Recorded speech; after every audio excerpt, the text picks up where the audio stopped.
Hello and welcome to all. आज बाबू हम लोग एक बड़ा बेहतरीन टॉपिक देखेंगे। इतिहास की यदि प्रारंभिक कक्षा की बात की जाए तो थोड़ा सा आज हम आपको एक इतिहास का कंप्लीट ओवरव्यू और उसके बाद इतिहास में एक महत्वपूर्ण पोर्शन पढ़ेंगे, उसको समझने का प्रयास करें। इतिहास देखें एकदम सिनेमा की तरह है। जैसे आप सिनेमा देखते हैं, फिल्म देखते हैं, वैसे ही है। सिनेमा और इतिहास में अंतर बस इतना ही है कि सिनेमा कई बार कल्पनाओं पर आधारित होता है, हम उसको देखने का प्रयास करते हैं। हालांकि आजकल के दौर में बहुत सारी सच्ची घटनाओं पर भी आधारित फिल्में बनाई जा रही हैं। तो इतिहास की यदि बात की जाए तो यदि मान लें इतिहास एक फिल्म है तो इस फिल्म के बाबू 3 पार्ट हैं। एक को कहा जाता है प्राचीन, एक को कहा जाता है मध्यकालीन और एक को कहा जाता है आधुनिक। तो अभी परीक्षा के लिहाज से जो जो इम्पोर्टेंट टॉपिक हैं उसको धीरे धीरे आपको सारे वीडियो लेक्चर मिल रहे होंगे। बाकी एक बार धीरे धीरे जो जो महत्वपूर्ण टॉपिक हैं वो मिल जाएं आप सबको, और उसके बाद हम लोग पूरे इतिहास को शुरुआत से लेकर के अंतिम तक विशेष तौर पर क्रमबद्ध रूप से पढ़ने का प्रयास करेंगे, जिससे इतिहास किसी भी परीक्षा में आए उसको आप बड़े आसानी से कर सकें। तो इतिहास को सबसे पहले यह समझें कि इतिहास शब्द का शाब्दिक अर्थ क्या होता है। तो इतिहास शब्द का शाब्दिक अर्थ होता है कि ऐसा निश्चित रूप से हुआ था। इतिहास शब्द का जो शाब्दिक अर्थ होता है, इसका शाब्दिक अर्थ होता है कि ऐसा निश्चित रूप से हुआ था। तो यहाँ पर इतिहास की सिनेमा में जो चीज़ हम लोग देखेंगे, इसमें सबसे खास बात यही है कि निश्चित, कि इतिहास में हम लोग केवल और केवल उसी विषय वस्तु का अध्ययन करेंगे जो कैसी हो, निश्चित। तो किसी भी बात को निश्चित कहने के लिए अपने पास बाबू होने चाहिए क्या, साक्ष्य होने चाहिए, या तो सबूत होने चाहिए, या तो प्रमाण होने चाहिए, या तो एविडेंस होने चाहिए। साक्ष्य कैसे होने चाहिए? साक्ष्य लिखित हो सकते हैं, या तो पुरातात्विक साक्ष्यों में बाबू आपके आ सकते हैं, औजार आ सकते हैं, मानव कंकाल आ सकते हैं, सिक्के आ सकते हैं, मृतभांड आ सकते हैं। अब इन सारी बात को यदि जोड़ दें तो इतिहास का शाब्दिक अर्थ होता है कि ऐसा निश्चित रूप से हुआ था। अर्थात इतिहास में हम उन्हीं घटनाओं के बारे में पढ़ेंगे जो निश्चित हो, जिसके बारे में हमको जानकारी प्राप्त होती हो। सबूतों के आधार पर सबूत लिखित भी हो सकते हैं और पुरातात्विक भी हो सकते हैं। तो ऐसे ही विषय वस्तु के आधार पर इतिहास को 3 भागों में बांट दिया गया है। एक को कहा गया प्राचीन, दूसरे को मध्यकालीन और तीसरे को आधुनिक। हम लोगों ने मध्यकालीन इतिहास का कुछ पोर्शन देखा, जिसमें स्पेशली मुगल काल के कुछ हिस्से को देखा। दिल्ली सल्तनत को आपको समझाने का प्रयास एक ही वीडियो में जो परीक्षा के लिहाज से महत्वपूर्ण बातें थे वो हमने आपको बताया। प्राचीन इतिहास के कुछ महत्वपूर्ण टॉपिक हमने आपको बताया, जिसमें वैदिक सभ्यता, बौद्ध धर्म, जैन धर्म और महाजनपदों का उदय। आज के इस वीडियो लेक्चर में एक बड़ा महत्वपूर्ण मोस्ट इंपॉर्टेंट टॉपिक आपके कह लीजिए प्राचीन इतिहास का माना जाता है मौर्य साम्राज्य। उसके कुछ हिस्से को क्या क्या महत्वपूर्ण प्रश्न बन सकते हैं उसको जानने और समझने का प्रयास किया जाएगा। तो इतिहास का जो शाब्दिक अर्थ होता है कि ऐसा निश्चित रूप से हुआ था, कि इतिहास एक ऐसा विषय जिसमें हम किसी निश्चित घटना का साक्ष्यों के आधार पर अध्ययन करने का प्रयास करते हो, जो साक्ष्य हो सकते हैं या तो लिखित या तो पुरातात्विक। तो ये हो गया इतिहास का क्लासिफिकेशन सब्जेक्ट के आधार पर, सबूतों के आधार पर। यदि साक्ष्य के आधार पर यदि हम इसका क्लासिफिकेशन करते हैं तो 3 भाग हो जाएंगे। एक को कहा जाता है प्रागैतिहासिक काल, दूसरे को हम लोग कहते हैं आद्य ऐतिहासिक, और तीसरे को कहा जाता है ऐतिहासिक। ये जो वर्गीकरण है विषय वस्तु के आधार पर है, यह जो वर्गीकरण है सबूतों साक्ष्यों के आधार पर है। यदि आपसे कोई पूछे प्रागैतिहासिक काल को अंग्रेजी में प्री हिस्टोरिक टाइम पीरियड बोलते हैं, इसको प्रोटो हिस्टोरिक और इसको हिस्टोरिक। तो प्रागैतिहासिक काल का मतलब हमने बताया कि इतिहास में सबूत चाहिए। तो प्रागैतिहासिक काल का अभिप्राय ये है कि इतिहास का वह कालखंड जिसके बारे में जानकारी के लिए अपने पास केवल और केवल पुरातात्विक साक्ष्य उपलब्ध है। कहने का अभिप्राय, इस कालखंड की जानकारी हमको केवल और केवल यदि प्राप्त होगी तो सबूत या तो कोई ना कोई हथियार होगा, मानव कंकाल हो सकता है, सिक्के हो सकते हैं, मिट्टी के बर्तन इत्यादि हो सकते हैं। यहां तक बात क्लियर है? आद्य ऐतिहासिक काल इतिहास का वह कालखंड है जिसके बारे में अपने पास रिटेन सोर्स अवेलेबल है। WS का मतलब है रिटेन सोर्स, और दूसरा यहाँ पर एक आर्कियोलॉजिकल सोर्स अवेलेबल है, मतलब पुरातात्विक। लेकिन जो रिटेन सोर्स है आज तक कोई माई का लाल पढ़ ही नहीं पाया है कि यहाँ पर क्या लिखा गया है। बात समझ में आ रही है? तो इतिहास का वह कालखंड जिसके बारे में सबूत दोनों उपलब्ध हैं, लेकिन जो रिटेन सोर्स है उसको आज तक पढ़ा नहीं जा सका है, इसलिए ऐसे कालखंड को कहा जाएगा आद्य ऐतिहासिक काल। सबूत दोनों हैं, लेकिन अभी इतिहास को जानने के लिए जिसका बृहत स्तर पर इस्तेमाल हुआ है वो केवल और केवल पुरातात्विक। यदि आपसे इसका एग्जाम्पल पूछे एग्जामिनर, तो आद्य ऐतिहासिक काल के अंतर्गत हम लोग पढ़ते हैं एक महत्वपूर्ण सभ्यता के बारे में जिसका नाम है इंडस वैली सिविलाइजेशन या तो सिंधु घाटी सभ्यता। और ऐतिहासिक कालखंड वही बात यहाँ पर भी करेंगे कि एक ऐसा टाइम पीरियड जहाँ पर रिटन सोर्स भी अवेलेबल हो और साथ ही साथ आर्कियोलॉजिकल सोर्स भी अवेलेबल हो, और इतिहास को जानने के लिए हम इन दोनों साधनों और सबूतों का प्रयोग करते हो, ऐसे कालखंड को कहा जाएगा ऐतिहासिक। ये इतिहास का एक छोटा सा ओवरव्यू रहा, और इसी के अंतर्गत हम लोग 3 भाग को पढ़ेंगे, प्राचीन, मध्यकालीन, आधुनिक। मध्यकालीन के कुछ पोर्शन आपको वीडियो लेक्चर मिले हैं, प्राचीन के धीरे धीरे करके हम लोग क्रमवार सिलसिलेवार ढंग से एक एक चीज़ों को पढ़ने का प्रयास करेंगे। तो आइए आज पढ़ने का प्रयास करते हैं। बड़ा ज़बरदस्त टॉपिक है, बेहतरीन टॉपिक है, परीक्षा के लिहाज से इम्पोर्टेंट भी है, जिसका नाम है मौर्य साम्राज्य। आइए शुरू करते हैं। क्या क्या बातें यहाँ से बन सकती हैं इसको जानने का प्रयास किया जाए।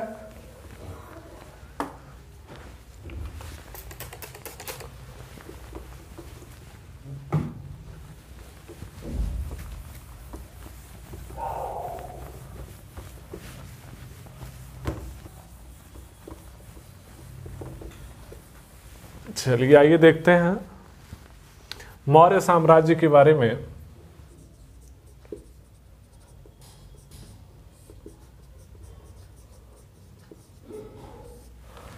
सबसे पहला यह प्रश्न बनता है बाबू, देखें एक्चुअली कहानी क्या है। मौर्य साम्राज्य की शुरुआत कहाँ से होती है? मगध की गद्दी पर सबसे पहला जो वंश आया है हर्यक वंश आया है। हर्यक वंश के पश्चात जो आया है शिशुनाग। शिशुनाग के बाद आया है नंद वंश। नंद वंश का शासक हुआ करता था घनानंद।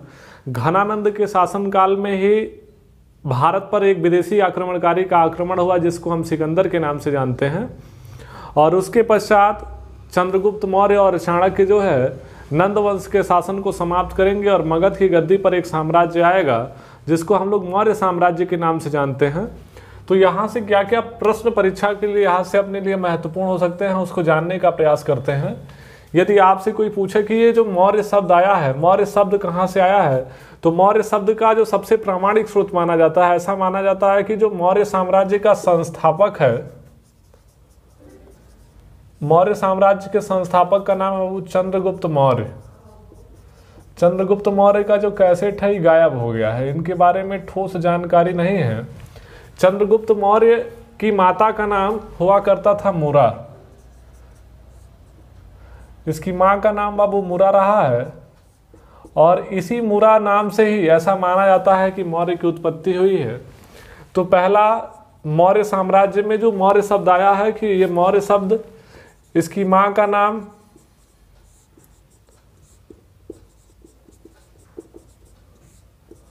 मुरा होने के कारण, इसकी मां का नाम मुरा होने के कारण इस साम्राज्य का नाम पड़ गया मौर्य। अब मौर्यों को लेकर के अलग अलग विद्वानों ने अलग अलग बात कही है। जैसे यदि बौद्ध ग्रंथ देखें और साथ ही साथ बाबू जैन ग्रंथ देखें, बौद्ध ग्रंथ और जैन ग्रंथों में मौर्यों को जो है क्षत्रिय बताया गया है। इस बात को आप ध्यान रखिएगा।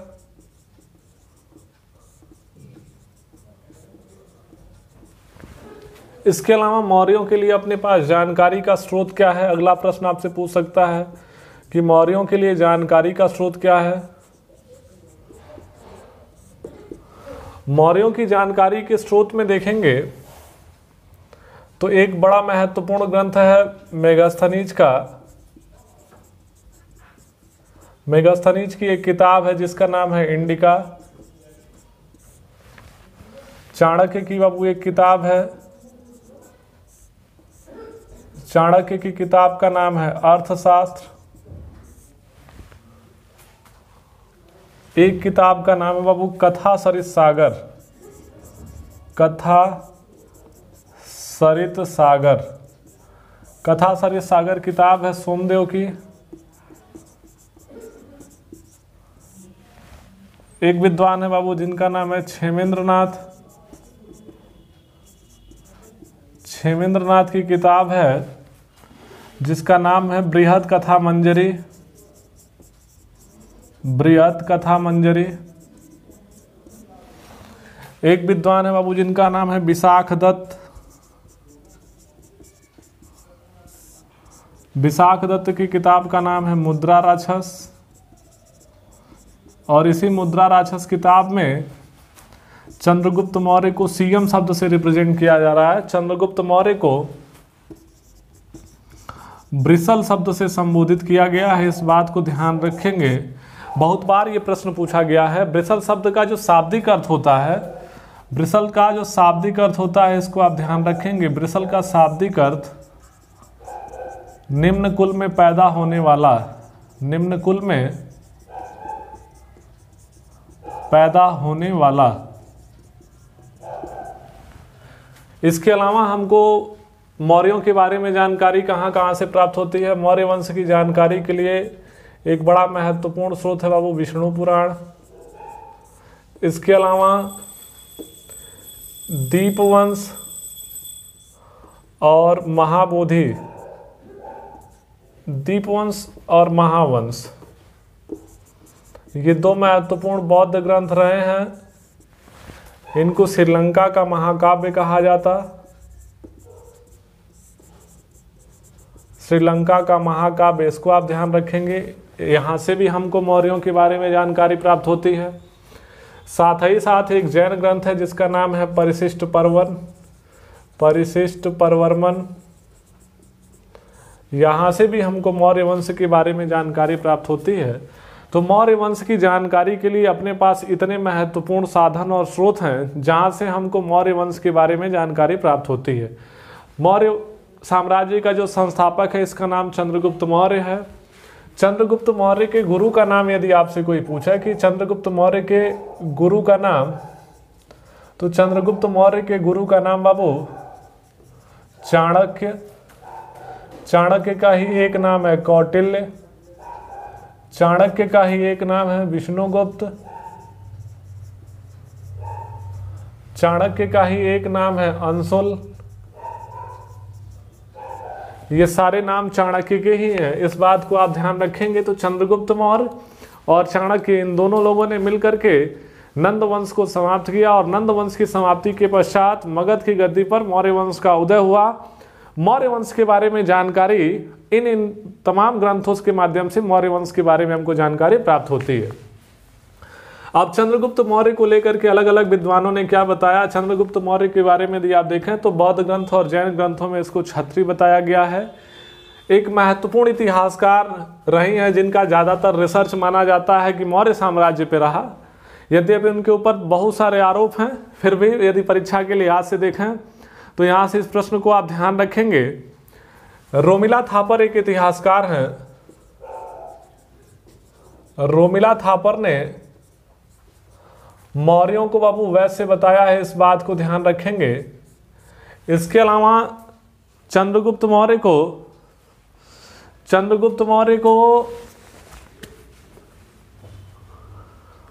चाणक्य ने, यहां से एक प्रश्न आप ध्यान रखेंगे, चंद्रगुप्त मौर्य को चाणक्य ने 1000 कारसार्पण ऐसा कहा जाता है क्योंकि चंद्रगुप्त मौर्य के पिता का नाम पूरे इतिहास में कहीं पर आपको ज्ञात नहीं होगा, इसीलिए यहाँ पर एक इसके लिए नाम का प्रयोग कर दिया गया। इसको ब्रिसल कहा गया है बाबू।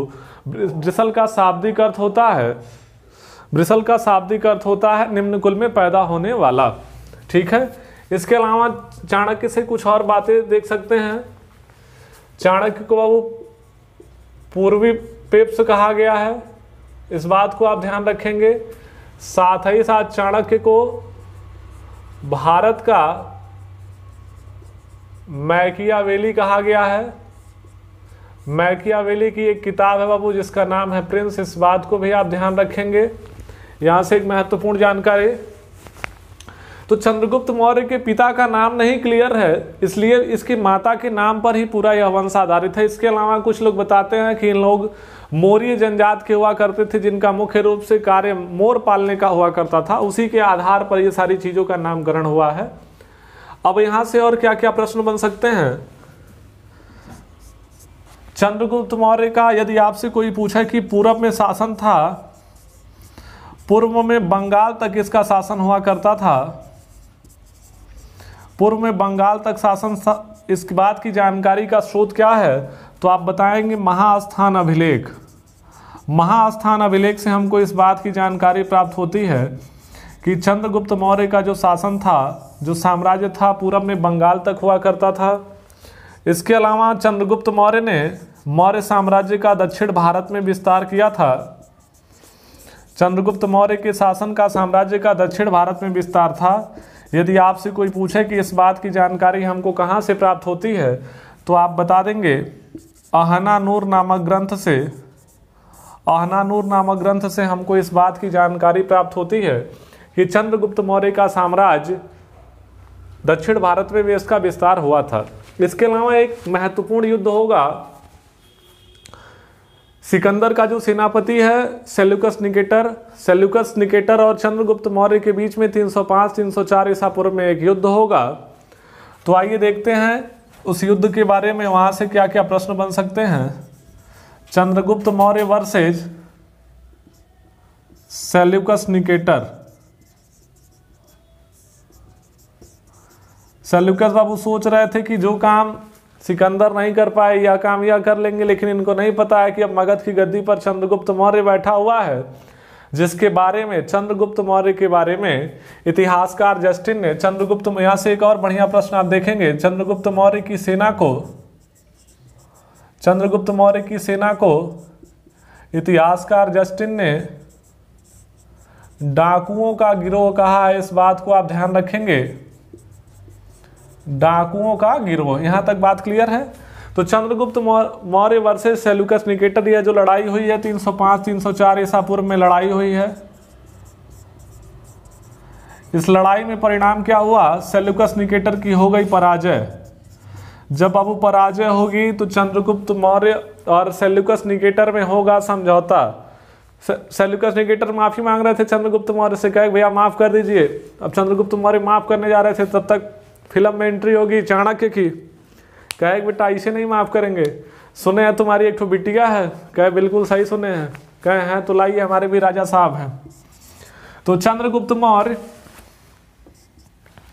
का विवाह होगा, चंद्रगुप्त मौर्य का विवाह होगा सेल्यूकस निकेटर की बेटी से, जिसका नाम है बाबू हेलेना, या तो इसको एक दूसरा नाम मिलता है जिसका नाम है कार्नेलिया।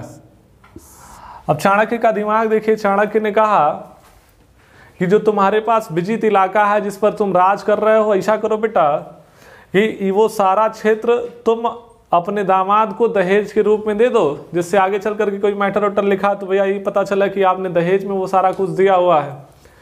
तो जो विजित प्रदेश हुआ करता था कौन कौन सा, एक का नाम है बाबू काबुल, एक का नाम है कांधार, एक का नाम है हेरात, एक का नाम है मकरान तट।